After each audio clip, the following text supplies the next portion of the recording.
So my first question to you would be, how would you describe your field of work?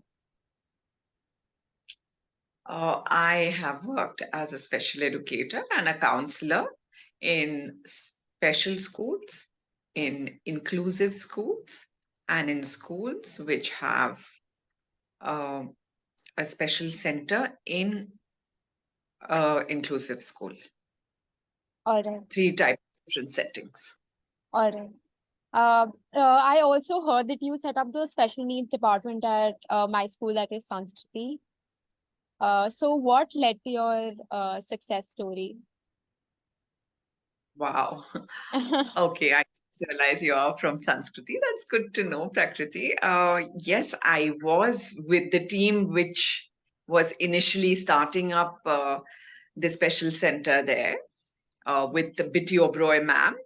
Yes, Uh, I think the need that there are so many children in mainstream yes, who are struggling with their curriculum, yes, who needs to be with their peers in a normal, so called normal school setting, yet need some special support, whether it is for education or speech or counseling. But they need that special setup or a little bit of push to be to be able to achieve their full potential. yes, And if they don't get that support and help which they need, they struggle in their peer group. yes, So, to nurture the children who need that little support, the thought of having a little special center in a regular school, that thought was there. yes, So, mostly children not with very severe disabilities, but disabilities which can be easily integrated. So the concept started from there. right, And I think it was a wonderful concept and it did very well. It bloomed. I was there for a very short time. I right, was not able to complete even one full academic session right. as I was expecting Ishani at that time. Oh, okay. I lived very far away from school and I was feeling very unwell and it was getting challenging for me to travel. Right, right, right, right. But the little while I was there, it was an amazing experience, and I cherish those few months that I spent there. Yes, I'm sure. So what were some challenges in your way, like through your entire journey, and what kept you going? Challenges in that setup were a to both two ways. There were challenges. One, to get a child out of their normal classroom settings Right. and to get that acceptance that it's all right to go for a couple of classes to the special center. Yes. And the other way the challenge comes that if the child is in special center and needs to go to his or her age appropriate class for certain classes, so for the peers or the teachers to accept them and make slight changes. Yes. To give you a little example, if there is a child with attention deficit All right. and hyperactivity Yeah. in the special center, Yeah. and the child has come to the special center and is picked up a lot of age appropriate things, and now we want to integrate that child into that particular classroom Yes. for certain activities. Now the peers and the teacher need to be sensitized. They need to make a little bit of adjustments Yeah. to integrate that child. So those challenges in both ways are there. Right. When the child is coming from a normal classroom and the teachers, the parents, and special educators have spotted that that child needs to come out of the classroom to the special center for some time, Then again, it's a challenge because you have to break the news to the parents gently. You have to prepare the child that you need to come there. So that acceptance is also going to be challenging. Yes. And when you are setting up a new thing, everyone is, has a little hesitation for change. Yes. So this is something that most of the people have not grown up with, this kind of a school setup, Mm. whether you're working there or studying there, both ways, whether Yeah. you're a parent, a child, or a staff. So you have to sensitize people that this is just another way of life. Yes. So it was challenging. It doesn't come easily. Of course. So you have to work towards it. It's Yeah. not something very, very naturally, it didn't come. Yeah. To create a curriculum,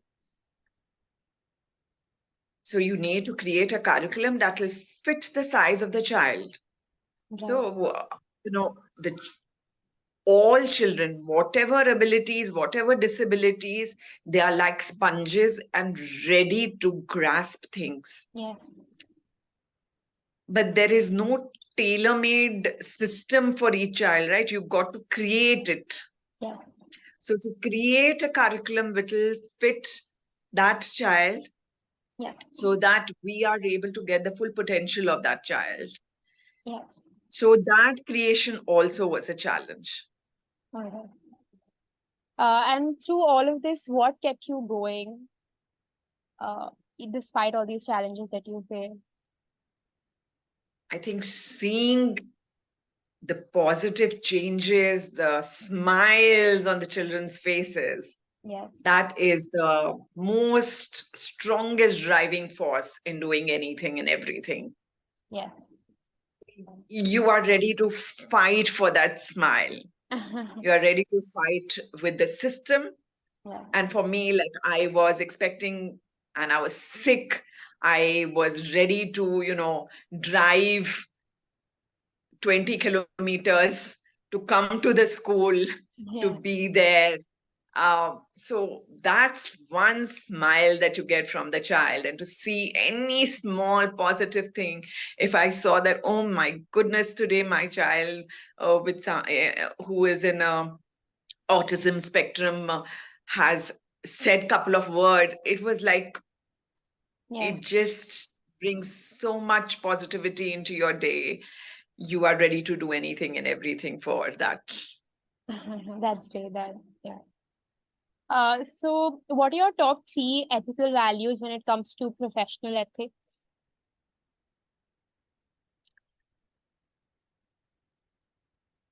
Professional ethics, okay. Yes. I think in the field where I work, having a lot of respect and empathy for what you're doing, Yeah. because there's no one who knows all. There's no one who is right or wrong. Yeah. Every situation, every circumstance for every parent and child is special to that person. Right. You cannot be judgmental. So I feel first and foremost to keep an open mind Yeah. and not be judgmental and empathetic when you are in a teaching field or Yeah. a counseling field is very important. Yeah. Secondly, I feel to have respect, to keep certain things, um, that that you are sharing with me will be with me. Yeah.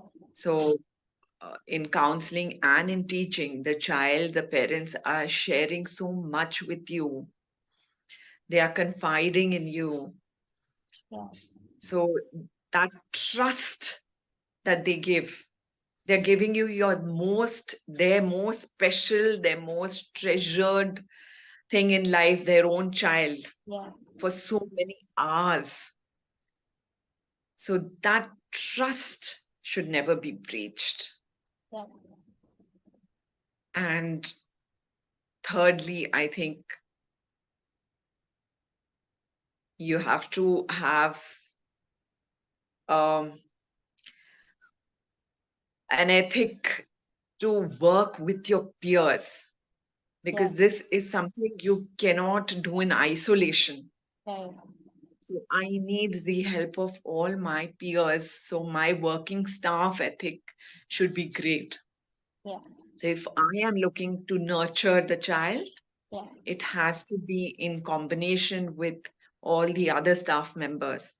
Right. So if I am teaching one thing and I feel, oh, great, I'm doing a great job, Yeah. but the child needs a holistic development. Right. So this is not a single channel thing. It's a teamwork. Yeah. I have to work in a team with my peers. Yes. We're currently studying this under PRISM, and their philosophy basically, like PRISM is, it stands for prepare, respect, implement, share, and maintain. So Mhm. prepare basically means that you're preparing yourself for excellence, rather than, just a short-term win. Respect stands for treating everybody with respect and compassion. Implement stands for implementing your thoughts and ideas, bringing everything into action. Sharing stands for sharing your thoughts, ideas, and beliefs with others. And maintaining stands for maintaining like a constant level of work and sustaining that level. So, which of these would be the most essential one for you? Is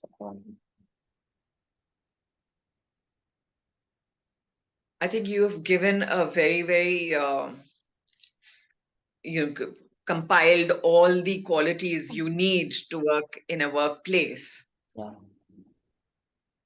Definitely agree that if I am not competent enough, as in, like you said, your own knowledge base and competence is first and foremost, then only I can give something.